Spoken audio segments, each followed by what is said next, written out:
After always hearing about toxic mother in laws, I finally had an unexpected encounter with one myself. And the chaos she created was too much for me to comprehend. The only good part was that it all came to light before the wedding, and boy, I am having second thoughts on whether I should go with this marriage. So, this is about my in laws, my mother in law to be specific. And if this is her behavior before marriage, it all started with my relationship with my fiance. We've been together for 8 years, and yes, as you guys can guess, it's a high school romance. I'll be honest, I'm very old school, and I had always dreamt of having an old school romance. But within 2 to 3 years, I could feel the relationship falling apart.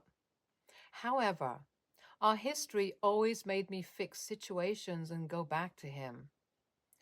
There were several issues, starting from communication gaps to misunderstandings, but I always hoped that things would work out.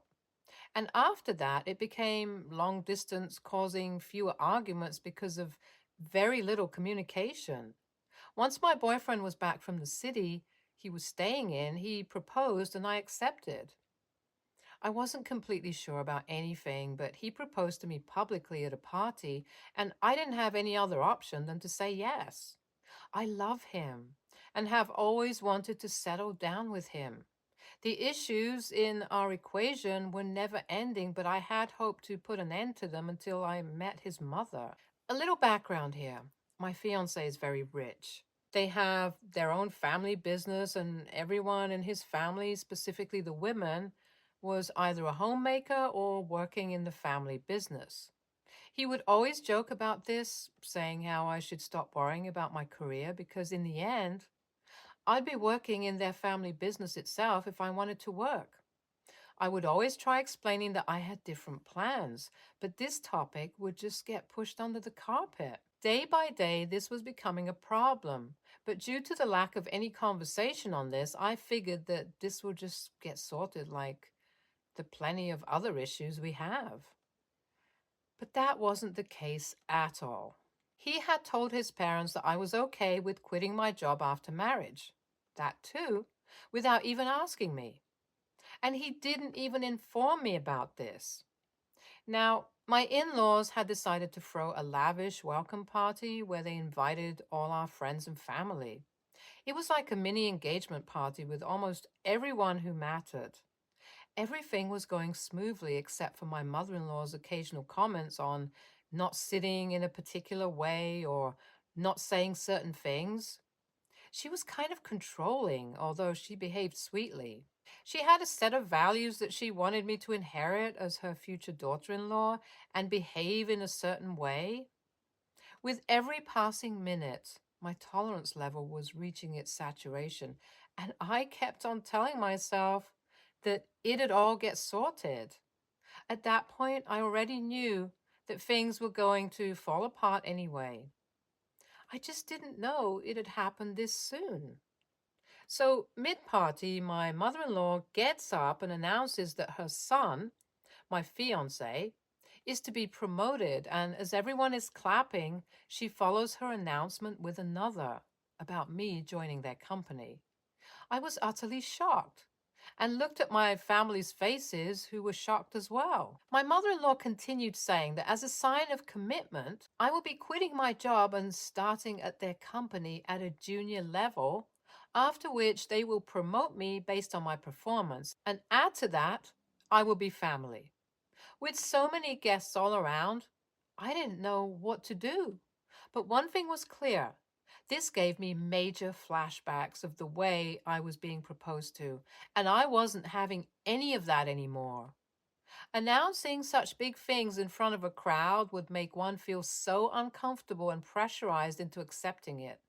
So I stepped up and told her in front of everyone that she was mistaken, and my loyalties lied elsewhere, at my job. She narrowed her eyes and just said that it was not the time for jokes. So I stood up and went to the stage and said out loud on the mic that I was never quitting my job and I wanted to marry her son, not her company. She was furious and indirectly asked her son by gesturing, to get me off the stage. Looking at him and listening to her made me realize how he was in on this all along. It was obvious because how else would my mother in law get the confidence to announce something like this? So, of course, my fiance heard what his mom said and tried to rush me off. I was so mad at all of them, but I didn't want to continue the mess they had created, so I didn't say anything further in front of the guests. But it was not over, and I was frustrated. The air was super tense, and everybody in the room could feel that, including the guests. I was just stepping down from the stage to avoid any more chaos, but what my mother in law said next was enough for me. Even after I made it so clear that I was not joining their business instead of shutting up, she continued to say that I was just joking, and it was nothing like that.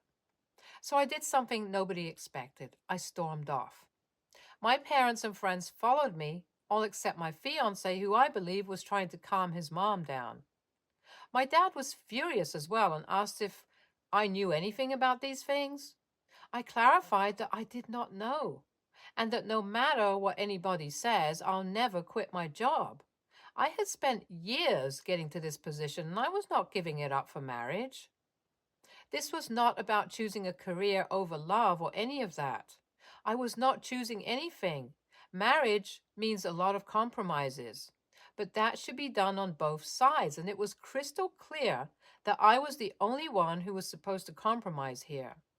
Instead of understanding my past struggles and encouraging me to do better at my career, these people wanted me to leave everything that I had worked so hard for to start from base for something that was not even earned by me. So I was done. I just asked my dad to take me back home. At that point, I lacked the energy to have even one more conversation about this. I don't know what to do now. Update 1. It's been just 3 days and the situation is only worsening. I had the worst conversation ever with my fiance.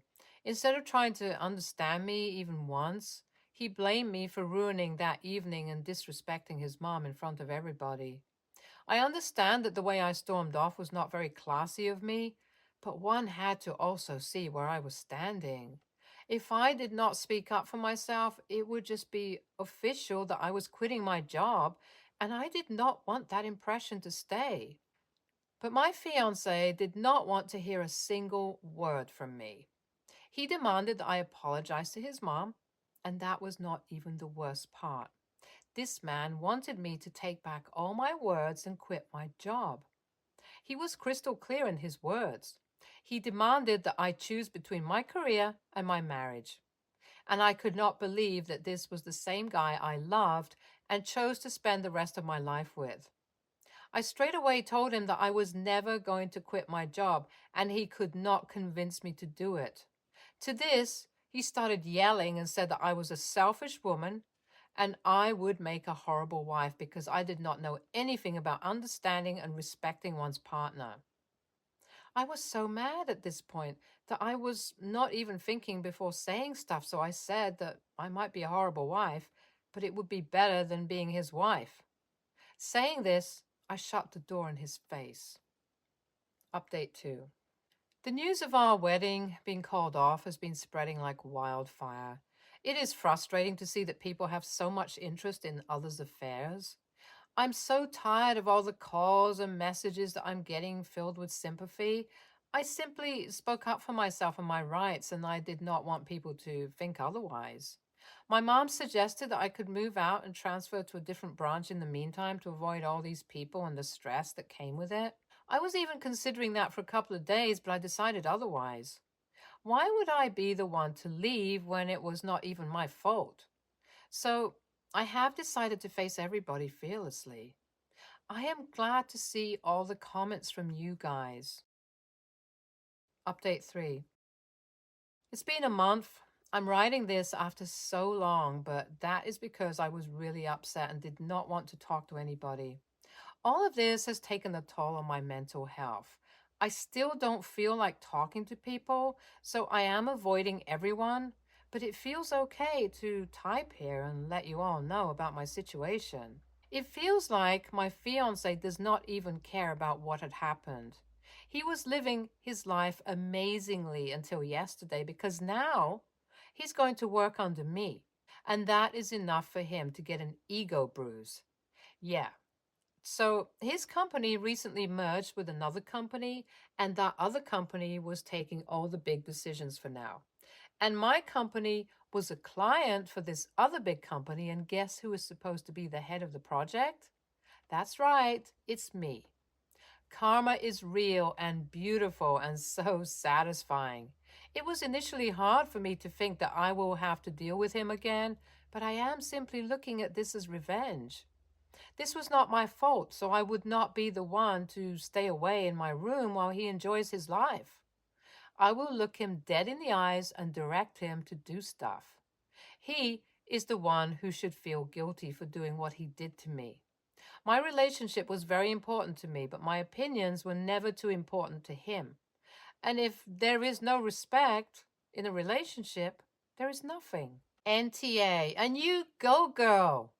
This was a major save for you, and although it will hurt for some time, you will realize soon that your life is going to be so much better. NTA, and I think that you would never be happy in that family.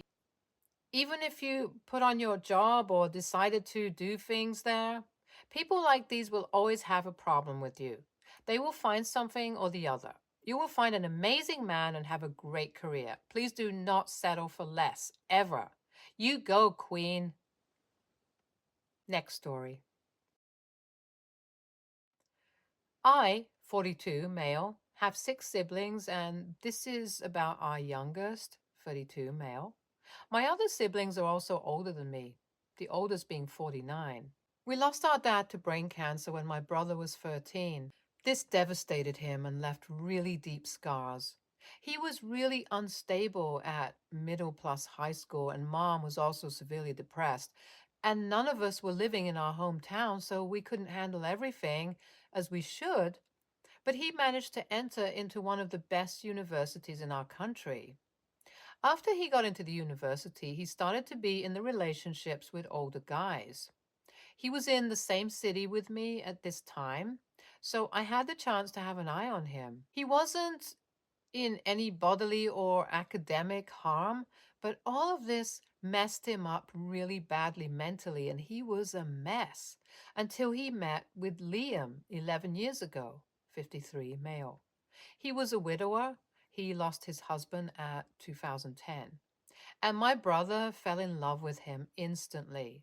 He took him under his wing, protected him, and nurtured him. I was also suspicious of their relationship first, but as time passed, I saw the realness, the authenticity, the loyalty, the love. My brother was happy, but the other family members never approved this relationship, accused Liam of being a predator, so he got C and D orders for harassment, and I was the only one with my family. My 4-year-old was a flower girl. In their wedding in 2018, other than our mother, who had dementia at that time, and we lost her the next year, I also cut my siblings out of our lives after our mom's funeral. At the beginning of 2021, we learned my brother had cancer, the same one with our father. He was early diagnosed and had the surgery, but it returned 18 months later and spread fast. Chemo didn't work, and at Christmas Eve, he gave his final breath while we were there. My brother asked for his funeral to be organized as we see fit and said, "Please don't do anything that will make you uncomfortable for anyone." We didn't invite our siblings. Liam's family and my in-laws were there, but no one from my family was invited. They learned my brother's death after his death was announced at our hometown Facebook page. My siblings were mad and they tried to reach Liam via his lawyer, but they couldn't, so they reached out to me. I told them they deserved this after all they did, and they should be glad we are not charging them with harassment with the heat of the moment. But after time passed, I felt really guilty about saying this. AITA? Some info. My family has live from many syndrome genes. My brother was the only sibling who had it, but other than me, each one of them is carrier. I have the info of one of my nephews who also has this syndrome, and they go to the annual screening. If your family has a history of multiple cancers in one generation, please talk with your doctor. My mom's family is like royalty in my hometown, so my brother's death was announced on Facebook page. Before my mother died, she asked us to make multiple donations from her inheritance on behalf of my brothers and our grandkids' names so that their names also can live forever. He's seen as one of the biggest donors in our town, and he also helped our town in multiple ways. Also, to the people assuming age gaps are always predatory as my siblings, please frick off. Multiple people have written about age gap relationships to me and told similar stories to me, saying that they were left alone and didn't have the means to move out from their houses if it was abusive at some point. Liam had to get C and D orders because he works as a pediatrician. Being a pediatrician is always hard, but if you are not straight and have multiple people accusing you of fake abuse allegations and posting on everything, this is a thing you have to do. My siblings also tried to go to the legal services, but most of them laughed at their faces. Even our family lawyer opted out of their services to them after Mom's death, and he only works for me and Liam now. Luckily, Liam's patients never gave a damn about this, and some of his patients' parents even offered free legal services. But he got his own. And yes, this is the ethical thing I know. Inheritance might be a thing if we look in retrospect because Mom left everything to me, Liam, and the grandkids that she had. She made trust funds for the kids, and unless we have 40s ish grandkids, everyone can get a safety net from her. But my other siblings never got anything from her. Me and my brother both inherited multiple real estate from her, and she said she did this because we don't have our other siblings and live alone in another city. So I might need to dig this deeper. An update 18 days later. So, hi, 72 hours after the phone call, they tried to pester me into Liam's office, but luckily the staff was warned and they had taken care of it before I was there. The police station was another shit show. They accused me of being a groomer to my own kids because I let my brother and Liam get married with such an age gap. They said we were robbers because we had stolen their inheritance from mom and brother, and they even accused Liam of really weird fetishes while they were giving testimonies. They were so bizarre that all of them were sent to a psych evaluation. Me and Liam both got restraining orders against them, and all of the communication will go through the family lawyer. I last heard the oldest was still at the involuntary hold in hospital. We read my brother's will yesterday, and everything he owns was divided in half between Liam and my kids. He left me $70,000 for the emergency fund, but he made his accountant create really huge trust funds for my kids. Unless a disaster happens, my kids are set for life, thanks to my little brother. Liam has moved into our house. We actually dragged him, but this is a nicer way to say it. Liam doesn't have a huge family. He lost his parents when he was in his 30s. He only has second-degree cousins, and they all live at least 400 kilometers away from our town. His job is here, and my kids begged so hard, so he decided to stay here, and we opened our house. Our kids love Uncle Liam, and having him in our space made a really huge difference for him. When he is with our kids, he smiles most of the time, and the kids love Uncle Liam.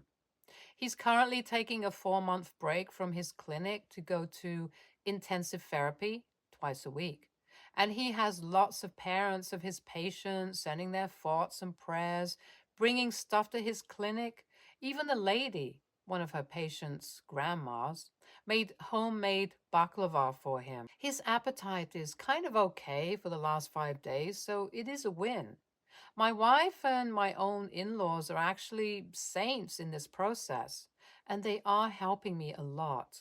I think, unless dead, I won't be in the same place with my siblings, and even maybe with my nieces and nephews until they turn 18.